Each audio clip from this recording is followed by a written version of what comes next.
Do you ever wonder what makes us invaluable? Well, I was studying it and reading about it, and that took me way back to the about 200 years before the birth of the Common Era, so to speak, the ancient Chaldean empire of King Balthasar. One night in particular, he was really partying hard. He had all his soldiers there, all the generals. He had his wives, yes, that's plural, and concubines. If you don't know what concubine means, Google it. Okay? They were having a really good time, and copious amounts of wine. Okay? And as they were partying, and you know, the wine starts to get to you after a while, all of a sudden, the king notices on the far wall a disembodied hand. Weird, huh? What strange stuff did they put in the wine? I know what you're thinking. It's Harry Potter, right?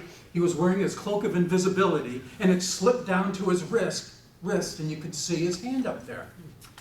And the hand was writing in cursive on the wall.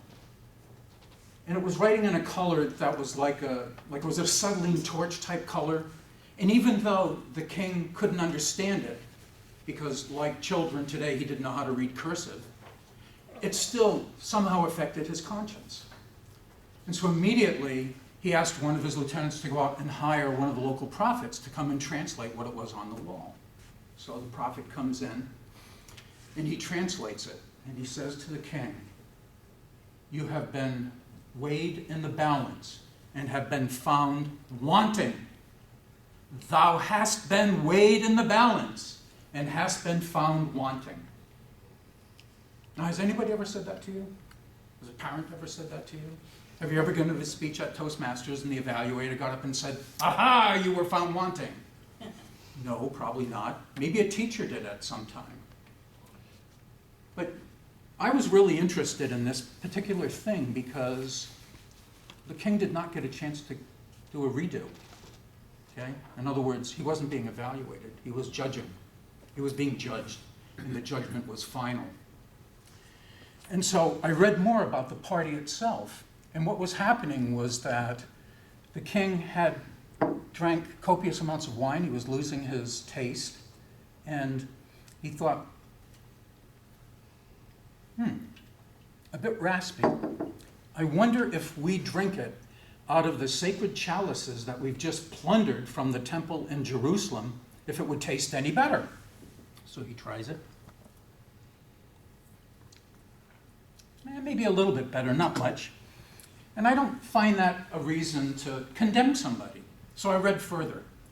And as it turns out, one of the things he refused to do when he was toasting at this great banquet was to honor the source of his breath, was to honor the source of everything he had, was to honor the source of himself, his being. Think of it. Breath, everything you have, and who you are. Doesn't that define your humanity? And so basically, he was denying the gift of humanity that God had given him. Well, I was thinking more about that, and isn't it interesting? You know, when you're walking around FTB or any other place, you're sort of evaluating people. And how do I know that? Because I do that. I see somebody and I make judgments about them. And you know what I know? They're doing the same thing about me.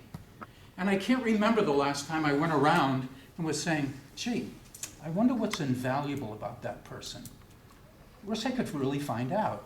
And the problem is that we don't make agreements with people. We don't talk to them beforehand and say, look, for mutual benefit, do you think we could do something together and come to some sort of an agreement? And the more I thought about it, I thought, well, gee, what's the most popular agreement that we hear about in the news? Well, it's prenuptial agreements. But you know, that's about money. I'm interested in something that's invaluable. Well, did I define for you what invaluable really means? It's kind of one of those words that sounds like it means the opposite of what it's really pronounced to be. Invaluable means to be worthy beyond measure. Okay. Well, that's kind of hard to, well, you can't measure it. Okay. But I thought, well, maybe if we came up with agreements. And so I thought, well, who's the best example of coming up with an agreement? Okay, well, the prenup. What if you applied it to relationships? So I thought, let's come up with a 5-point plan. Can we come up with a 5-point plan and have agreements? Nuts. Well, the first thing you do is say, okay, let's go out and have a romantic dinner with your significant other. How many times a month do you have to do it? Once? 3 times? I don't know. Okay? Let's talk lovingly to each other. How many times do you have to do that? Twice a day? How about every other day? I don't know. And not just say, bye, love you, because pretty soon it's going to be, bye, you, not even the love you anymore. So you have to go beyond that. What about walking, going for a walk together, holding hands, going for a walk together, and enjoying nature together? How many times do you have to do that? Well, most of you are working full-time, so probably just maybe once or twice on the weekend, okay? Then, sharing domestic labor. That's something that you do with your significant other every day, so that's 30 times a month. And then finally, to look longingly at your significant other and tell them your deepest thoughts. How many times a month do you have to do that? Twice a week? Every other day? Okay. Think about it, it's different for everybody. But you can see how difficult it is to come up with something like that, because once you've established the agreements, you have to begin to live up to those agreements. And they don't say you have to meet the agreements, you have to live up to them. So those agreements should be stretches. And I wanted you to think about, well, when do you get your best ideas so that you could come up with these agreements? For me, it's at the end of the day when I'm so tired that I don't even have the energy to watch another rerun of Everybody Loves Raymond. And just the other night, I had one of those nights. And for some reason, when you're really tired and your mind is going to sleep and your body is going to sleep, one thing starts to wake up, and it's your conscience. And so that night, my conscience woke up. And I remembered people saying things to me that were astonishing. I'll never forget. I was trying to get an appointment with somebody, hadn't met them, was working really hard in the insurance industry to get the appointment. I finally got the appointment. I go out, I'm really excited, I meet them, I'm sky high, and I'm on my game. And the person says, wow, I don't know what I was expecting, but it wasn't you. Ouch. I won't go into the details on that. Then I remembered a time when somebody said, gee, Vince, I expected more from you. Now that didn't hurt too bad because it was just quantity, okay? They weren't talking about the quality of me, my invaluable qualities. And so I thought, well, maybe I can do more. I can deal with that one.